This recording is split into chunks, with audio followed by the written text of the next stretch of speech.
Well, our chief foreign editor, Rob Parsons, is following developments for us, and he joins us now here in the studio. Rob, as I was saying, we have a 10th provincial capital in Afghanistan falling this Thursday. Just how significant is this capture for the Taliban?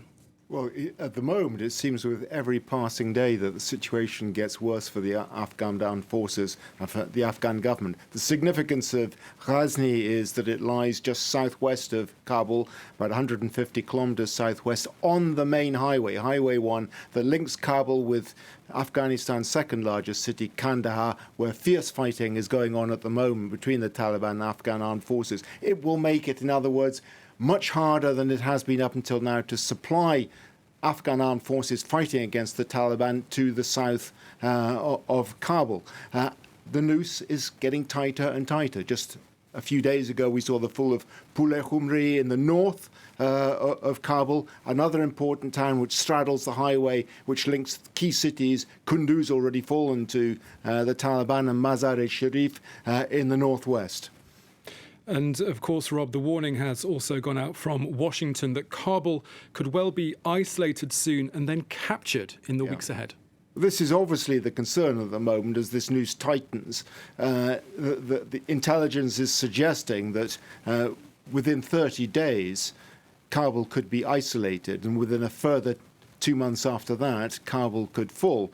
But with the caveat from US intelligence that it's not necessarily going to be like that. And as you suggested in your introduction just now, there is an effort on the part of the Afghan government and the Afghan armed forces to try and organize a counterattack. They've just dismissed the army chief, only in that position since June, it has to be said, replaced him with another man.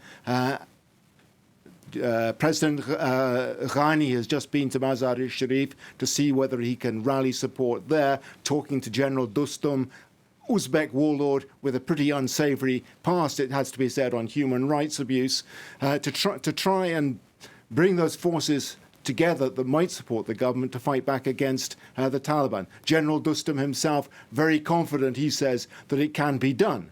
And he reminded the Taliban that the north has always been a trap for the Taliban and that they should stay away.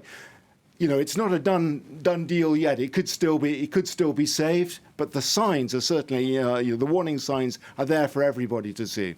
And Rob, the White House has also come out to stress that the Taliban now needs to decide how to present itself on the international stage. And of course, we're also starting to see some trickles of evidence on the ground of what Taliban rule looks like in these vast swathes of land that have already been captured. Might this give the international community second thoughts somewhat about the pullout of these foreign forces? I don't think it's going to make a scrap of difference to the pullout of the foreign forces. That's going to go ahead, I think, with any question. It will certainly lead to some sort of consideration about what needs to be done if and when the Taliban do take power. And that really is what this is about at the moment. The Taliban had promised that there would be no revenge killings in the places they took control of.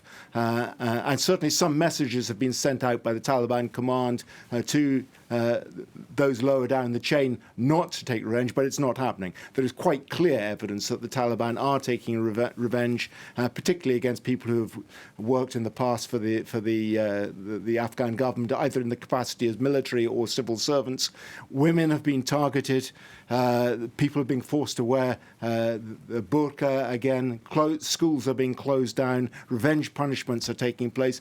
You know, it's pretty clear at this stage that this isn't going to be Taliban light. It's just going to be the way the Taliban was when they were in control before, if they do take power. And what the Americans are trying to do through Zalmay Khalilzad, their envoy in Doha for the peace talks, is try to get international opinion together. He's been talking to the Chinese, to the Pakistanis, to the Russians, to see whether they can establish a consensus that if the Taliban do take power by force, that they are pretty much declared to be international pariahs.